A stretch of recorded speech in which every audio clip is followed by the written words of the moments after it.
नमस्कार, जय हिंद। आज हम आप लोगों के लिए मैथ की क्लास ला रहे हैं। एमपीटीईटी वर्ग 3 मध्य प्रदेश प्राथमिक शिक्षक की जो पात्रता परीक्षा होने वाली है उसके लिए मैथ की क्लास पहली क्लास है। आज हमारी मैथ की फर्स्ट क्लास है। हम आप लोगों को मैथ बहुत अच्छे तरीके से, बहुत सरल तरीके से, बहुत बेस्ट क्वालिटी से आप लोगों को मैथ पढ़ाएंगे। इसके लिए मैं ऐसे वैसे कुछ नहीं कह सकता कि मैं आया फट से और पढ़ाने लगा। मैं खुद मैथ से वर्ग 3 एमपीटीईटी क्वालिफाइड हूं और एमपीटीईटी वर्ग 2 क्वालिफाइड हूं, तब मैं आप लोगों के लिए पढ़ाने आया हूं। मैं आप लोगों को मैथ पढ़ाऊंगा। हम लोग पढ़ेंगे आज हमारे सिलेबस को जो पहला चैप्टर है, क्या है? संख्या पद्धति। क्या है?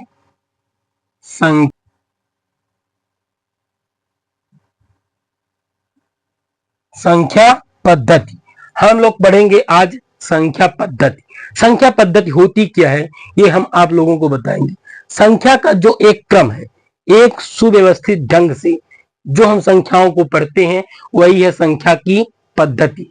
संख्या की पद्धति, संख्या पद्धति में जो होता है वह मूल रूप से अंक होता है। क्या होता है? अंक। इसी को हम डिजिट बोलते हैं। क्या बोलते हैं? डिजिट। अंक जैसे कुछ भी हो जाता है हमारा, 1 2 3 5 7 9 15 18, जो ये अंक होते हैं ये हमारे सभी क्या होते हैं? अंक होते हैं। अंक के जो मूल रूप होता है, अंक का जो मूल रूप होता है वह 10 होते हैं। अंक का मूल रूप कितने होते हैं? 10 होते हैं। मूल रूप कौन कौन से होते हैं? मूल संख्या किसे कहते हैं? ऐसी संख्या या ऐसा अंक जिससे हम दूसरी संख्याओं को उत्पन्न करें। क्या करें? उत्पन्न करें। वह क्या है? मूल संख्या है। जैसे 0 1 2 3 4 5 6 7 8 9, इतनी हमारी संख्याएं कौन सी है? मूल संख्या। जितनी भी विश्व की सभी संख्याएं बनी होंगी केवल इन्हीं संख्याओं पर आधारित होकर के बनी होगी या इन्हीं संख्याओं से मिलकर के बनी होगी। ठीक है ना? अब हम आप लोगों को पढ़ाएंगे कि जो हमारी संख्याएं हैं कैसी होती हैं। एक अंक की संख्या, एक अंक की संख्या, एक अंक की संख्या जो है हमको कहां से शुरू होती है? 1 से शुरू होकर के कहां तक होती है? 9 तक होती है। एक अंक की संख्या 1 से शुरू होकर के 9 तक होती है। फिर हमारी 2 अंक की संख्या, 2 अंक की संख्या, 2 अंक की संख्या जो हमारी 10 से शुरू होकर के कहां तक जाती है? 99 तक जाती है। 3 अंक की संख्या, 3 अंक की संख्या कहां से? 100 से स्टार्ट होकर के 999 तक जाती है और ही आगे ऐसे चलती जाती है। अब हम आप लोगों को बताएंगे कि इन संख्याओं की जो पद्धति है वह कौन सी पद्धति है। संख्याओं की लिखने की जो पद्धति होती है वह दार्शनिक पद्धति होती है। कौन सी पद्धति होती है? दार्शनिक पद्धति। दार्शनिक पद्धति।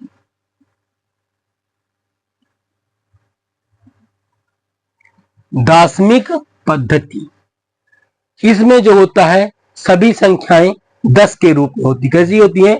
सभी संख्याएं 10 के रूप में होती हैं। जैसे हमारी कोई संख्या मान लो लिखी है, हमारी जैसे लिखा है 15। 15 में क्या क्या है हमारे पास? पहले 10 और 5 है। क्या है? 10 तो 10 ही रहेगा। 10 में कितनी घात है? 1 है। फिर हमारी 5 गुणे 10 की घात 0 है, या फिर इसको ऐसे लिख सकते हैं 10 गुणे 5 गुणे 1।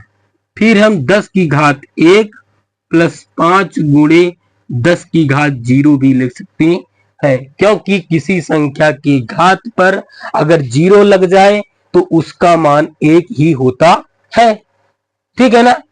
अब अगली संख्या मान लो हम कोई ले लेते हैं 18 या फिर 38। क्या ले लेते हैं? 38। 38 में क्या क्या होगा?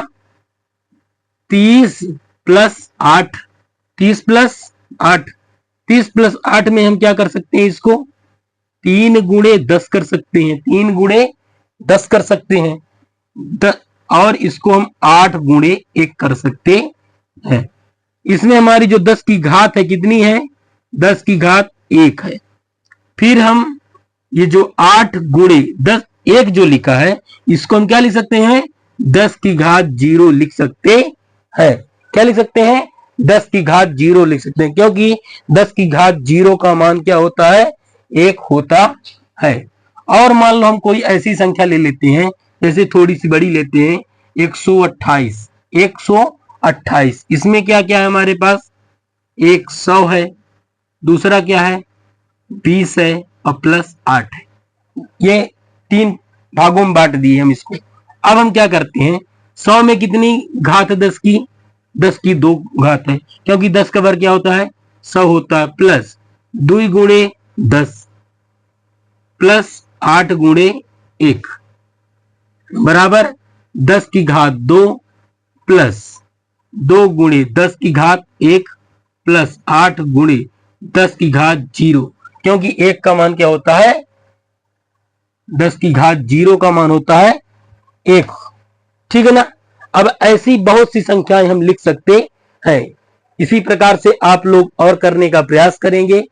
अब हम चलते हैं थोड़ा सा अगले मान के लिए, या थोड़े से अगली टॉपिक के ऊपर। अब हमारा आ रहा है जो संख्याओं का मान होता है। क्या आ रहा है? संख्याओं का मान। अब हम चलेंगे संख्याओं के मान पर। कहां चलेंगे? संख्याओं के मान पर। हमारी जो संख्याएं होती हैं वह 2 प्रकार की होती है। कितने प्रकार की होती हैं? 2 प्रकार की होती हैं। पहली एक जाति मान होती है और एक स्थानीय मान होता है। नंबर क्या है? जाति मान। और नंबर 2 क्या है? स्थानीय मान। जाति मान जो होता है वह जाति, जैसे हम लोग कोई जाति के हैं, जैसे हम लोग मानव जाति के हैं तो मानव में गिनती है, जो पशु है पशु में गिनती आएंगी, और जो अलग अलग कैटेगरी के पक्षी है पक्षी में आएंगे। ये सब अलग अलग जाति है। उसी प्रकार उनकी पहचान क्या है? जाति से होती है। ठीक है ना। और स्थानीय मान जो होता है वह स्थान के आधार पर होता है कि कौन किस स्थान पर है। ये क्या है? स्थानीय मान है। जैसे हम लोग पहले क्या करते हैं?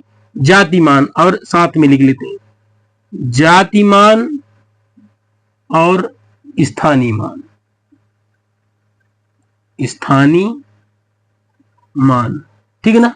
जातिमान जो होता है उनका खुद का मान, उनका खुद का मान क्या होता है? जाति मान होता है। और स्थानीय मान जो होता है स्थान के आधार पर वह, या फिर ऐसे इसको हम लिख सकते हैं कि जो संख्या जिस स्थान पर होती है, जो अंक जिस स्थान पर होता है वह उसका स्थानीय मान है। वह उसका क्या है? स्थानीय मान है। जैसे कोई जाति है, हम संख्या मान लेते 3, 9, 15, ये क्या है? वो जाति है। उसकी जो संख्या है वह क्या है? हमारी जाति है। 3, 9, 5, 4 जो होती है ये सभी संख्याएं क्या है? जाति है। जैसे 4 की जाति 4 है, 5 की जाति 5 है, 9 की जाति 9 है। और स्थानीय मान के लिए हमारी संख्या कोई है, जैसे मान लीजिए आप लोग 3, 4, 5। ये जो हमारा 5 का स्थानीय मान कोई पूछेगा, इकाई अंक पर है। 5 हमारा कहां पर है? इकाई अंक है पर है, तो इसलिए उसका स्थानीय मान क्या रहेगा? 5 ही रहेगा। लेकिन जो अगर हम 4 का स्थानीय मान कोई हमसे पूछे कि 4 का स्थानीय मान क्या होगा, तो 4 तो 4 रहेगा, लेकिन उसके बाद जितनी संख्याएं होती है उसमें हमारे क्या लग जाता है, शून्य लग जाता है। तो हमारे 4 का स्थानीय मान कितना हो गया, 40 हो गया। अगली संख्या जैसे हमारे पास 3 है, इसका स्थानीय मान कोई पूछेगा तो इसका क्या हो जाएगा, ये 3 ही रहेगा, और इसमें 2 अंक बाद में है तो कितना लग जाएगा, 300 हो जाएगा। तो 3 का स्थानीय मान कितना आ जाएगा, 3 आ जाएगा। अब हम इसके ऊपर आधारित आप लोगों को कुछ सवाल करवाएंगे। जैसे कोई सवाल होते हैं उनको आप लोग कैसे हल करेंगे। अब हम ऐसे सवाल लाएंगे जो आप लोगों के कुछ परीक्षा पर आए हुए सवाल होते हैं। जैसे हमारा सवाल नंबर 1 है 5 7 4 6 8 7 3, ठीक है ना। कोई आप लोगों को कह दे कि 6 के स्थानीय मान और 4 के स्थानीय मान का योग क्या होगा। क्या कह दे कि 6 के स्थानीय मान और 4 के स्थानीय मान का योग क्या होगा। तो हम लोग इसको जानते हैं क्या करेंगे, हम पहले करते हैं 6 का स्थानीय मान लेंगे। 6 का स्थानीय मान कहां पर है, यहां पर है। 6 के बाद कितने अंक उधर हैं, 1 2 3, 3 अंक हम 3 जीरो लगा देंगे। फिर क्या कह रहा है, 4 का स्थानीय मान का योग करना है। 4 के बाद कितनी संख्याएं, 4 संख्याएं हैं, 4 1 2 3 4, और इसको हम जोड़ देंगे। जीरो में जीरो जुड़ेगा, जीरो आएगा, जीरो में जीरो जुड़ेगा, जीरो आएगा, जीरो में जीरो जुड़ेगा, जीरो आएगा, 6 में जीरो जुड़ेगा तो 6 आएगा, 4 आ गया। हमारा उत्तर कितना आ गया, 46,000 आ गया। अब हम आप लोगों को कोई अगला सवाल लगा के दिखाएंगे। जैसे इसी का सवाल इसी को रहने देते हैं, थोड़ा सा अंक जो स्थान है उसको बदल देते हैं। जैसे कोई ये सवाल है, हम इसमें कह देते हैं कि 8 का स्थानीय मान, 8 का स्थानीय मान और 5 के जाति मान का गुणनफल क्या होगा, क्या होगा, ठीक है ना। तो हम क्या करते हैं कि इनका गुणनफल निकालेंगे। 8 का स्थानीय मान क्या है, 8 हमारा यहां पर है, इसके बाद कितनी संख्याएं उधर है, 2 संख्याएं हैं। फिर हम क्या करते हैं, 5 का जातिमान, जातिमान तो बदलता नहीं, वही जाति में होना जो तो पूछेगा, तो 5 का जातिमान क्या रहेगा, 5 रहेगा। अब हम इसका क्या करेंगे, गुणा करेंगे। गुणा चाहे आप डायरेक्ट कर सकते हैं या फिर जीरो पर कर सकते हैं। 5 शून्यम शून्य, 5 शून्यम शून्य, 5 अठे 40, इसका गुणनफल कितना आ गया, 4000। ऐसे ही सवाल छोटे छोटे सवाल आते हैं, क्योंकि हम लोग प्राथमिक शिक्षक की जो पात्रता परीक्षा है उसके लिए पढ़ाई कर रहे हैं। इसमें क्या होता है कि बहुत बड़े सवाल नहीं आते कि बहुत बड़े बड़े सवाल आएंगे 4 पन्ने का। रेलवे थोड़ी है कि एसएससी ये पेपर है दो, या फिर आप लोग मान ले कि ये पटवारी है या पुलिस है।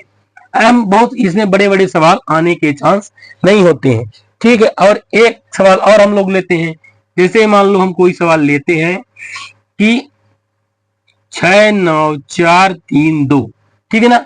इसमें करते हैं कि 9 का जातिमान और 4 के स्थानीय मान का गुणनफल क्या होगा, ठीक है ना। स्थानीय मान क्या होगा, तो हम लोग इसको लगाएंगे। हमारा सवाल जो 9 का जाति मान है और 4 का स्थानीय मान, सबसे पहले हम 4 का स्थानीय मान लिख लेते हैं। हम लिखते हैं 4, उसके बाद कितने अंक है, 2 अंक है, तो 2 जीरो उतार देते हैं। इसके बाद 9 का जातिमान तो बदलता नहीं है, तो 9 ही रहेगा। अब हम करते हैं 9 शून्यम शून्य, 9 शून्यम शून्य, 9 चौको 36, हमारा कितना आ गया, 3600 आ गया, ठीक है ना। अब हम आप लोगों को बस इतना से, बहुत बड़ा वीडियो नहीं बनाएंगे क्योंकि हमारा अभी क्लास जो है शुरू हो रहा है, इसलिए आप लोग थोड़ा सा धैर्य रख के पढ़ेंगे, बहुत जल्दीबाजी नहीं करेंगे, समझते हुए चलेंगे, ठीक है ना। और हम आप लोगों को एक सजेशन देना चाहते हैं कि आप लोग घबराए नहीं पेपर से कि पेपर बहुत कठिन आएगा, क्या होगा, कुछ नहीं, ये पात्रता परीक्षा है, हम लोगों को केवल क्या करना है, इसमें पास होना है। इसलिए थोड़ा धैर्य रखें और हम आप लोगों को मैथ की क्लास बहुत बेस्ट लाएंगे, आप लोग इसकी तैयारी करें। बस हम आपको यही कहेंगे कि हमारे चैनल को लाइक करें, कमेंट करें, सब्सक्राइब करें। जय हिंद, जय भारत। और हमारे अगले आने वाले वीडियो को देखते रहें। हम बाल विकास की भी क्लास लाएंगे, हिंदी की भी क्लास लाएंगे और हो सकेगा तो पर्यावरण का भी क्लास लाने का प्रयास करेंगे, ठीक है ना। इसलिए हमारे चैनल को लाइक करें, कमेंट करें, सब्सक्राइब करें। सब्सक्राइब किए बिना नहीं जाना है आप लोगों को, और लाइक कर अवश्य कर दें और कमेंट जरूर करें कि हमको जो हम पढ़ाए हैं आप लोगों को वो कैसा लगा। जय हिंद, जय भारत।